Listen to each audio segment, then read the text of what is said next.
সকলকে নমস্কাৰ জনাইছো আমি এটা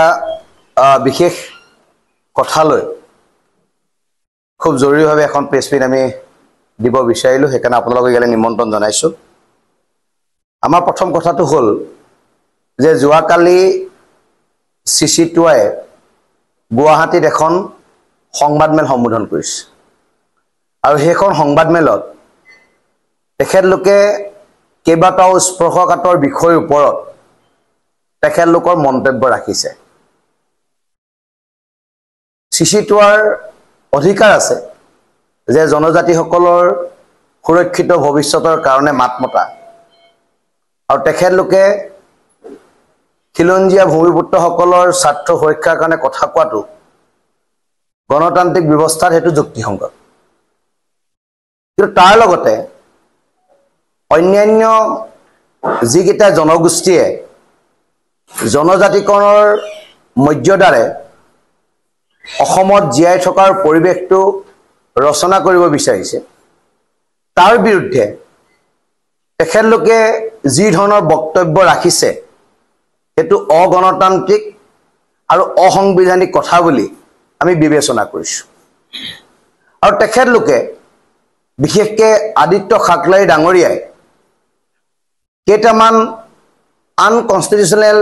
শব্দ ব্যৱহাৰ কৰিছে এই কথাকেইটাৰ ওপৰত আমি তীব্ৰ বিৰোধিতা কৰিছো আৰু এনে ধৰণৰ কথাক আমি গৰিহণা জনাইছো আৰু ধিক্কাৰ দিছো তেখেতে কৈছে যে বহুলভাৱে জনবহুল আৰু উন্নতিৰ শিখৰত থকা জনগোষ্ঠী বিশেষকৈ আহোম জনগোষ্ঠীয়ে জনজাতিকৰণৰ মৰ্যাদা পাব নালাগে তেখেতে এই ধৰণৰ বক্তব্য ৰাখিছে যে আহোম জনগোষ্ঠী বহুত ডেভেলপ গতিকে এটা ডেভেলপ জনগোষ্ঠীক যদি জনজাতিৰ মৰ্যাদা দিয়া যায় তেতিয়ালে এক্সিস্টিং ট্ৰাইবেলবিলাকৰ অধিকাৰ খৰ্ব হ'ব আকৌ তেখেতে এনেকৈ কৈছে যে আহোম জনগোষ্ঠীৰ সংগঠনবিলাকে অসমত জনজাতিকৰণ মৰ্যাদা নোপোৱাৰ আগতে দাদাগিৰি কৰিছে জনজাতিৰ এগেইনষ্টত আন্দোলন কৰিছে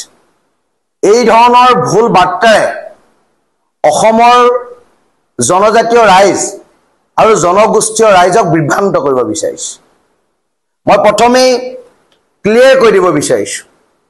তেওঁ ক'বৰ দৰে আহোম জনগোষ্ঠীৰ কোনো নেতাই এই ধৰণৰ বিৰূপ মন্তব্য কৰা নাই আৰু দ্বিতীয়তে জনজাতিৰ এগেইনষ্টত আহোম জনগোষ্ঠীৰ মানুহে এই ধৰণৰ পদক্ষেপ হাতত লোৱা নাই তেওঁ কথাৰ প্ৰসংগত কৈছে যে শিৱসাগৰ জিলা পৰিষদৰ সিটটো এছটি ৰিজাৰ্ভেশ্যন হোৱাৰ কাৰণে শিৱসাগৰত এক আন্দোলনমুখী পৰিৱেশৰ সৃষ্টি হৈছিল টাই আহোম ছাত্ৰ সন্থাই আৰু টাইফাই ইয়াক প্ৰতিবাদ কৰিছিল কিন্তু তেওঁ জনাটো ভাল যে আমি টাই আহোম ছাত্ৰ সন্থাই সম্পূৰ্ণৰূপে তাক সমৰ্থন দিছিলোঁ আৰু আমি বন্ধটো উঠাই লৈছিলোঁ আমি বন্ধ দিবলৈ দিয়া ইয়াত নাছিলোঁ গতিকে আমি দাদাগিৰি কেতিয়াও কৰা নাই আৰু জনজাতীয় ৰাইজক আমি লগত লৈ কামবিলাক কৰিছিলোঁ তেওঁ হয়তো জ্ঞাত নহয় বা তেওঁ খবৰ ৰখা নাই যে যেতিয়া শিৱসাগৰৰ দলপাত এগৰাকী জনজাতীয় মিচিং সম্প্ৰদায়ৰ ছোৱালীক যেতিয়া ভাৰতীয় সেনা বাহিনীৰ দ্বাৰা নিৰ্যাতিত কৰা হৈছিল তাৰ বিৰুদ্ধে সদৌ টাই আহোম ছাত্ৰ সন্থাই শিৱসাগৰত এক প্ৰতিবাদমুখৰ পৰিৱেশ সৃষ্টি কৰিছিল আৰু সকলোকে লগত লৈ এক আন্দোলন কৰিছিল যাৰ কাৰণে এই জনজাতীয় আমাৰ ভগ্নীগৰাকীয়ে ন্যায় পাবলৈ সক্ষম হৈছিল আৰু তেওঁ চৰকাৰী চাকৰিত নিয়োজিত হৈছিল আৰু পিছত এই যিজন সেনা বাহিনীয়ে এই ধৰণৰ কৰ্মকাণ্ড কৰিছিল তেখেতৰ ওপৰত একশ্যন লোৱা হৈছিল এই কথাকেইটা আমি সংবাদ মাধ্যমৰ জৰিয়তে আদিত্য খাকলাই ডাঙৰীয়া আমি জনাই দিব বিচাৰিছো আৰু লগতে জনজাতীয় ৰাইজ আৰু জনগোষ্ঠীয় ৰাইজক এই বাৰ্তাটো দিব বিচাৰিছো যাতে ভুল বাৰ্তাৰে আমাৰ মাজত বিভেদৰ ৰাজনীতি নকৰে যিটো কাম চৰকাৰে কৰি আছে সেই কামটো নন পলিটিক্যাল অৰ্গানাইজেশ্যন হিচাপে তেখেতে কৰাটো আমি নিবিচাৰো কাৰণ ব্যক্তিগত হিচাপে আমি তেখেতক শ্ৰদ্ধা কৰো তেওঁ এজন জ্যেষ্ঠ ব্যক্তি আৰু তেখেতে এটা দায়িত্বত আছে গতিকে তেখেতক আমি যথেষ্টখিনি ৰেসপেক্ট দিওঁ মানে তাৰ অৰ্থ এইটো নহয় যে যিহকে মন যায় তেখেতে কিহকে ক'ব আৰু আমাৰ মাজত বিভাজনমুখী কাণ্ড কাৰখানাৰ জৰিয়তে এক পৰিৱেশ ৰচনা কৰিব তেওঁ দ্বিতীয় কথা কৈছে যে আহোমসকল যেহেতু আগবঢ়া গতিকে এটা সোশিও ইকোনমিক সার্ভে হতে তেখেতে বিচাৰিছে আৰু আমিও কৈছো যে আমি এটা সোশিও ইকোনমিক সাৰ্ভে হোৱাটো আমি মনে প্ৰাণে কামনা কৰো আজি এই প্ৰেছ মিটৰ জৰিয়তে অসমৰ মাননীয় মুখ্যমন্ত্ৰীক আমি এটা দাবী উত্থাপন কৰিব বিচাৰিছো যে আপুনি এখন বিশেষজ্ঞ কমিটিৰ দ্বাৰা এটা সোশিও ইকোনমিক সাৰ্ভে আপুনি কৰক এক্সিস্টিং যিবিলাক ট্ৰাইবেল আছে আৰু যিসকলে জনজাতীয় মৰ্যাদা বিচাৰি আছে এই সকলোকে লগত লৈ এটা সোশিও ইকোনমিক সাৰ্ভে কৰিবৰ কাৰণে আমি আপোনালোকৰ মাধ্যমেদি অসমৰ মাননীয় মুখ্যমন্ত্ৰীজনক আমি অনুৰোধ জনাইছো কাৰণ 1971ত বড়োসকলে জনজাতীয় মৰ্যাদা পাইছিল আৰু সাংবিধানিক সুৰক্ষাৰ মাজেৰে তেখেতলোকে এখন অসমত বসবাস কৰি আছে আৰু 1971ৰ পৰা আজিলৈকে তেখেতলোক এনেকুৱা ধৰণে আগবাঢ়ি গুচি গৈছে যে তেখেতলোকে অসমৰ ভিতৰত অন্যখন ষ্টেট পাবলৈ সক্ষম হোৱাৰ দিশে গৈছে ষ্টেট আণ্ডাৰ ষ্টেট পলিচি লৈ তেখেতলোকে আগবাঢ়িছে আৰু সেই কাৰণে বিটিএডি গঠন কৰিছে আৰু যদি গৃহ আৰু ফাইনেন্স ডিপাৰ্টমেণ্টটো তেখেতলোকৰ হাতলৈ গুচি যায় তেতিয়া সম্পূৰ্ণ ৰূপে বড়োলেণ্ড সেপাৰেট হৈ গুচি যাব আৰু ষ্টেট আণ্ডাৰ ষ্টেট পলিচিৰ দ্বাৰা সেই কামটো কৰি থকা হৈছে আৰু 1971ৰ পৰা আজিলৈকে বড়োসকলে ইকোনমি সোশিয়েল ইকোনমি দিশত কিমান দূৰ আগবাঢ়িছে তাৰ এটা সেন্সাস হ'ব লাগে বুলি আপোনালোকৰ মাধ্যমেদি অসমৰ মুখ্যমন্ত্ৰী ডাঙৰীয়াক আমি দাবী জনাইছো আৰু তাৰ লগতে আমি সোশিও ইকোনমিক সাৰ্ভেটো comparison between Ahom and Bodo এইটো হোৱাটো আমি বিচাৰো আমি কৈছো যে historical status current recognition economic development income employment and economic activities এইকেইটাৰ ওপৰত কম্প্ৰিহেনশ্যনটো হ'ব লাগে বড়ো এণ্ড আহোম আৰু সম্পূৰ্ণ সাইন্টিফিকেলি আৰু ষ্টেটিষ্টিকেলি এই কামটো হ'ব লাগে বুলি আমি অসমৰ মাননীয় মুখ্যমন্ত্ৰীজনক বিনম্ৰতাৰে অনুৰোধ জনাইছো আৰু আদিত্য খাকলাই ডাঙৰীয়া যেটো প্ৰস্তাৱ দিছে সেই প্ৰস্তাৱটোক পূৰ্ণ সমৰ্থন জনাই এক্সিস্টিং ট্ৰাইবেল আৰু যিসকলে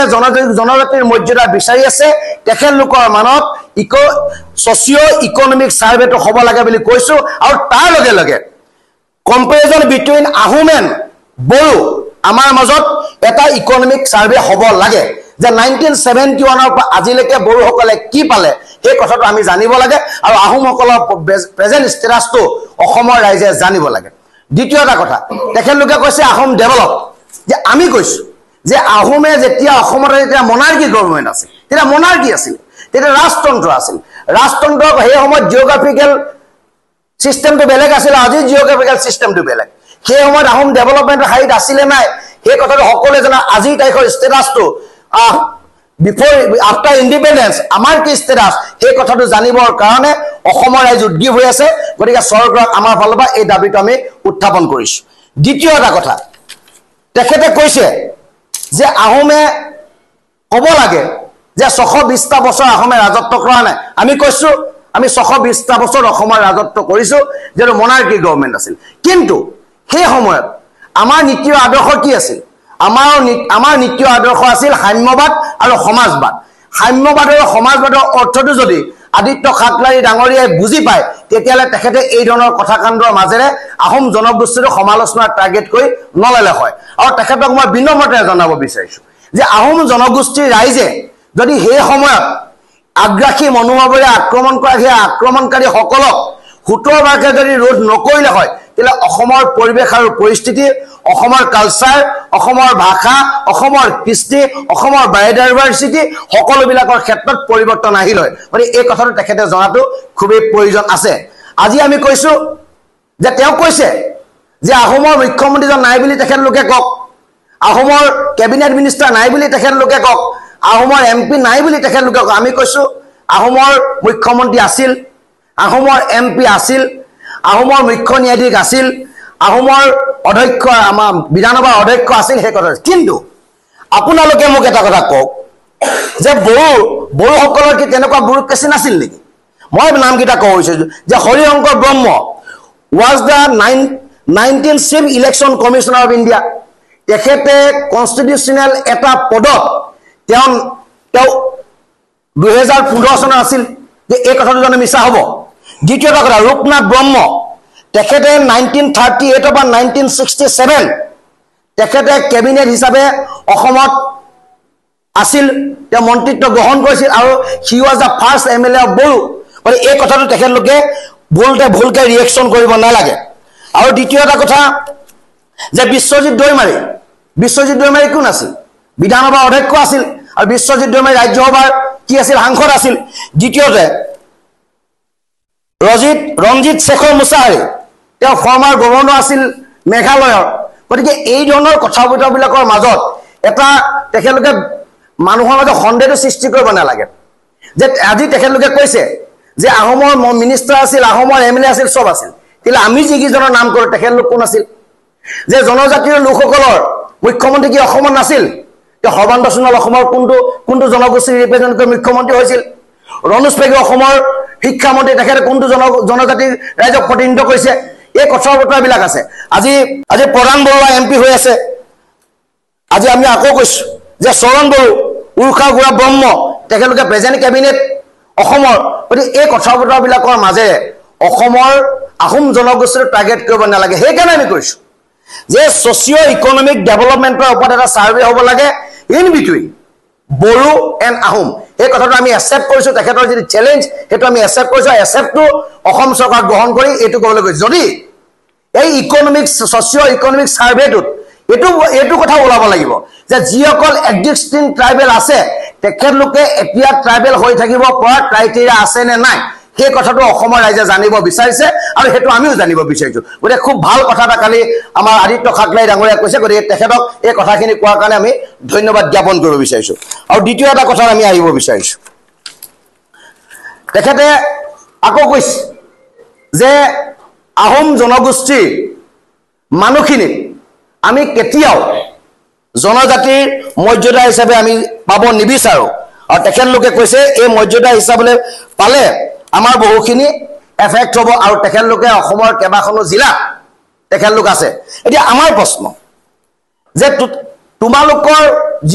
আমি বড়ো জনগোষ্ঠীৰ ৰাইজে ভুল বুজিব নালাগে। মই বিনম্ৰতাৰে অনুৰোধ কৰিছোঁ, আমি কাকো টাৰ্গেট ল'ব বিচৰা নাছিলোঁ, আমি কৰাও নাই। কিন্তু আদিত্য খাকলাই ডাঙৰীয়াই যিহেতু যোৱাকালি আহোম জনগোষ্ঠীটোক টাৰ্গেট কৰি গৈছে, সেইকাৰণে মই কম্পেৰিজনটো আহোম আৰু বড়োৰ মাজত কৰিব বিচাৰিছোঁ। যে BTAD টোটেল এৰিয়া কিমান? BTAD টোটেল এৰিয়া হ'ল 8,970 স্কোৱাৰ কিলোমিটাৰ, আৰু তেখেতলোকৰ টোটেল 4খন জিলাত তেখেতলোকৰ সংখ্যাগৰিষ্ঠ। সেইটো হৈছে কোকৰাঝাৰ, চিৰাং, বাক্সা আৰু ওদালগুৰি। আৰু তাৰ লগতে এতিয়া তেওঁলোকে লাহে লাহে উত্তৰ অসম আৰু মধ্য অসমৰ ফালে তেওঁলোকে চাব বিচাৰিছে, আৰু তাতো তেখেতলোকে ৰিজাৰ্ভেশ্যন কৰিব বিচাৰিছে। আৰু এটা অপ্ৰিয় সত্য কথা, এই যে আদিত্য খাকলাই ডাঙৰীয়াই যিবিলাক কথা কৈ থাকে, সেই কথাবিলাকৰ জৰিয়তে বড়ো জনগোষ্ঠীটোৰ এই যে জনজাতীয় লোকসকলৰ মাজত এটা ডমিনেট কেৰেক্টাৰ আছে, সেই কথাটো সকলোৱে জানে। যদি বড়ো জনগোষ্ঠীৰ ডমিনেট কেৰেক্টাৰ নাথাকিল হয়, তেতিয়াহ'লে জনজাতীয় বেলেগ বেলেগ মানুহবিলাকৰ ক্ষেত্ৰত মন্ত্ৰী MLA কিয় নহয়, কিয় কেবিনেট মিনিষ্টাৰ তেওঁলোকৰ পৰা নহয়? যদি আপুনি আদিত্য খাকলাই ডাঙৰীয়া আপুনি যদি কথাবিলাক শুনিছে, আপুনি শুনক যে আপুনি আমাক এটা কথা কওক যে আপুনি ট্ৰাইবেল বেল্ট এণ্ড ব্লকৰ কিমানবিলাক মাটি সুৰক্ষা কৰিবলৈ আজিলৈকে আপুনি সক্ষম হৈছে? আপুনি সোণাপুৰ লিখীয়া এৰিয়াত আপুনি ট্ৰাইবেল বেল্ট এণ্ড ব্লকৰ মাটি আপুনি সুৰক্ষা কৰিব পাৰিছেনে? ট্ৰাইবেল বেল্ট এণ্ড ব্লকত ডাঙৰ ডাঙৰ উদ্যোগ স্থাপন কৰিব পৰা নাযায়, সেইবিলাক আইনৰ বাধা আছে, কনষ্টিটিউচনেল বাধা আছে। কিন্তু তাত কেনেকৈ ষ্টাৰ চিমেণ্টৰ কোম্পানী হৈছে, তাৰ মালিক কোন, তাত থকা বোৰ্ড অফ ডাইৰেক্টৰজনে তাত ঝাৰু মাৰে, এই কথাটো জনজাতীয় ৰাইজসকলে বুজি পায় নে নাপায়, সেই কথাটো মই আপোনালোকৰ মাধ্যমে তেখেতলোকক জনাব বিচাৰিছোঁ। তাত মেফেয়াৰ হোটেল হ'ল, এটা সময়ত তেওঁলোকে প্ৰেছ মিট দিলে, তাৰপৰা প্ৰেছ মিট তেওঁলোকে কিয় নিদিয়ে? আজি সোণাপুৰ লিখীয়া এৰিয়াত জনজাতীয় ট্ৰাইবেল বেল্ট এণ্ড ব্লকত মাটি সুৰক্ষিত হৈ আছেনে? মই কেইটামান উদাহৰণ আপোনালোকক দিব বিচাৰিছোঁ জানিবৰ কাৰণে, অসমৰ ৰাইজক জনজাতীয় ৰাইজক জানিবৰ কাৰণে আমি এই কথাবিলাক ক'ব বিচাৰিছোঁ। প্ৰথম কথা যে গোৱালপাৰা জিলাত চিডলি ট্ৰাইবেল বেল্টত আছে 4,61,509 স্কোয়াৰ বিঘা মাটি ট্ৰাইবেল বেল্ট এণ্ড ব্লকত আছে বিজলি ট্ৰাইবেল বেল্ট এণ্ড ব্লকত আছে 3,02,545 বিঘা মাটি আছে south Kamrup tribal belt and ব্লকত আছে 3,02,352 south Kamrup Guwahati tribal belt and ব্লকত আছে 7,72,454 আৰু বাক্সা ট্ৰাইবেল বেল্ট এণ্ড ব্লকত আছে 3,71,512 চিপাগুৰি ট্ৰাইবেল বেল্ট এণ্ড ব্লকত আছে 2,64,110 Kajai Bijni tribal belt and ব্লকত আছে 27,542 এইদৰে অসমৰ ইমূৰৰ পৰা ইমূৰলৈ মই গাবলৈ বহুত সময় লাগিব এই ট্ৰাইবেল বেল্ট এণ্ড ব্লকত যিবিলাক মাটি আছে আপুনি সুৰক্ষা কৰিব পাৰিছেনে ধুবুৰী ট্ৰাইবেল বেল্ট এণ্ড ব্লকত থকা মাটি আপুনি সুৰক্ষা কৰিব পাৰিছেনে আজি ধেমাজি ট্ৰাইবেল বেল্ট এণ্ড ব্লকত থকা মাটি আপুনি সুৰক্ষা কৰিব পাৰিছেনে জনজাতীয় ৰাইজক আপুনি সুৰক্ষা দিছেনে যদি জনজাতীয় ৰাইজক আপুনি সুৰক্ষা দিছে তেতিয়ালে কিয় ধেমাজি আৰু সোনাপুৰৰ মানুহে ৰাজপথলৈ প্ৰতিবাদ কৰিবলগীয়া হৈছে যে ট্ৰাইবেল বেল্ট এণ্ড ব্লকত অবৈধ বেদখলকাৰী উচ্ছেদ কৰিব লাগে তাৰ মানুহক ন্যায় প্ৰদান কৰিব লাগে এই কথা বতৰাবিলাক আছে মহোদয় আপোনাক পুনৰবাৰ বিনম্ৰতাৰে অনুৰোধ জনাইছো এই যে আমি জনজাতীয় মৰ্যাদা বিচাৰি আছো এই জনজাতীয় মৰ্যাদাৰে আমি অসমখন সুৰক্ষিত হোৱাটো বিচাৰিছো আপুনি খেনুক দেখি দুৱাৰমৰা খেনুক দেখি ৰন্ধা বঢ়া কামবিলাক আপুনি নকৰিব আপুনি আমাৰ মাজত বিভেদৰ ৰাজনীতি নকৰিব কোনো এই কথাবিলাক ভুল নাযায় আপুনি ট্ৰাইবেল বেল্ট এণ্ড ব্লকত আপুনি ট্ৰাইবেল মানুহখিনিৰ কাৰণে আপুনি কিমান সেনসিটিভ এই কথা আমি বুজি পাওঁ যদি আপুনি ট্ৰাইবেল মানুহখিনিৰ কাৰণে সেনসিটিভ হ'লহেঁতেন তেতিয়ালে এইবাৰ সমষ্টি ডিলিমিনেশ্যন মৰিগাঁও সমষ্টি tribal belt and block Morigaon সমষ্টি ৰিজাৰ্ভেশ্যনৰ পৰা উঠাই দিলে আপুনি কিয় মাত নামাতিলে এজন মানুহৰ কাৰণে সেই ব্লকটো উঠাই দিয়া হলে কনস্টিটুৱেন্সিটো নাইকিয়া কৰি দিয়া হল ওপেন ফৰ অল কৰিলে আপুনি কিয় তাত মাত নামাতিলে কিয় অসমত প্ৰতিবাদ হোৱা নেদেখিলো এই কথা বতৰাবিলাক আছে আপোনাক কৈছো যে আমাক জনজাতিকৰণৰ মৰ্যাদা আমাক লাগিব এতিয়া আমি কাৰোবাৰ পৰা চাৰ্টিফিকেট লৈ আমি জনজাতিকৰণৰ মৰ্যাদা আমি বিচৰা নাই আৰু এটা কথা কওঁ আপুনি এটা আনকনস্টিটিউচনেল অগণতান্ত্ৰিক আন ডেমক্ৰেটিকেল কথাবিলাক কৈছে কাৰণ আপুনি কৈছে যে এই জনগোষ্ঠী কিটাই জনজাতি পাবলৈ হলে আমি 40 লাখ মানুহলৈ আন্দোলন কৰিম এই কথা বতৰাবিলাক এজন ভদ্ৰ মানুহৰ মুখত হুবা নাপায় মহোদয় এই কথা বতৰাবিলাক আপুনি নকব বিৰুদ্ধাচৰণ কৰি মানুহ গোটালে কোনোবাই যদি সাপোৰ্টত মানুহ গোটা এখন পৰিৱেশটো জানো উত্তাল নহব আপোনালোক আমি দাবী কৰিছো চৰকাৰক আমি দাবী কৰিছো কনস্টিটিউচনেল বেসিছত আপুনি যে অধিকাৰ ভোগ কৰি আছে সেই অধিকাৰ ভাৰতীয় সংবিধানৰ ওপৰত থাকি ভোগ কৰি আছে আৰু আমিও এই অধিকাৰ সংবিধানৰ গণ্ডিৰ ভিতৰত থাকি ভোগ কৰিছো গতিকে এই ধৰণৰ কথা বতৰাৰ মাজেৰে বিৰূপ প্ৰতিক্ৰিয়া সৃষ্টি নকৰিব আমি পুনৰবাৰ আজি সামাজিক এই প্ৰেছ মিটৰ জৰিয়তে আপোনাক এই কথা বতৰাবিলাকৰ পৰা বিৰত থাকিবৰ কাৰণে অনুৰোধ জনাইছো আৰু তাৰ লগে লগে আপোনাক দাবী উত্থাপন কৰিছে যে এই ধৰণৰ বক্তব্যৰে অসমীয়া সমাজ জীৱনটো কলুষিত নকৰিব আপুনি ইয়াৰ পৰা বিৰত থাকক অসমৰ নপুৰণি কবি সাহিত্যিকৰ বাবে সুখবৰ প্ৰভাতী অসম সংবাদ গোষ্ঠীৰ দ্বাৰা পৰিচালিত সাপ্তাহিক কবচে আয়োজন কৰিছে এখন কাব্যগ্ৰন্থৰ প্ৰতিযোগিতা সকলোৰে 30টা বৰ্ষত খোজ থোৱা অসমীয়া সাপ্তাহিক কবচ কাকতখনৰ উদ্যোগত কাব্যগ্ৰন্থ প্ৰতিযোগিতাৰ আয়োজন কৰা হৈছে 2022 চনৰ পৰা বৰ্তমানলৈ প্ৰকাশিত অসমীয়া কাব্যগ্ৰন্থ দুকপিৰ লগতে লেখকৰ সম্পূৰ্ণ নাম ঠিকনা সঠিককৈ লিখি অহা 30টা মেম্বৰৰ ভিতৰত তলত দিয়া ঠিকনাত ডাকযোগে পঠাব পাৰিব আমাৰ ঠিকনা সাপ্তাহিক কবচ প্ৰভাতী অসম সংবাদ গোষ্ঠী বিজয়নগৰ ডাকঘৰৰ সমীপত কলিতা মাৰ্কেট 3য় মহলা জিলা কামৰূপ অসম 781122 মোবাইল নম্বৰ হৈছে 9435114666 অথবা 6039718898 অথবা 9864084600 অথবা কাৰ্যালয়ত হাতে হাতে জমা দিব পাৰিব এই প্ৰতিযোগিতাত বয়সৰ কোনো সীমা নাই অহা জানুৱাৰী মাহত ফলাফল ঘোষণা কৰাৰ লগতে বঁটাসমূহ বিতৰণ কৰা হ'ব সকলো প্ৰতিযোগীকে মানপত্ৰ প্ৰদান কৰা হ'ব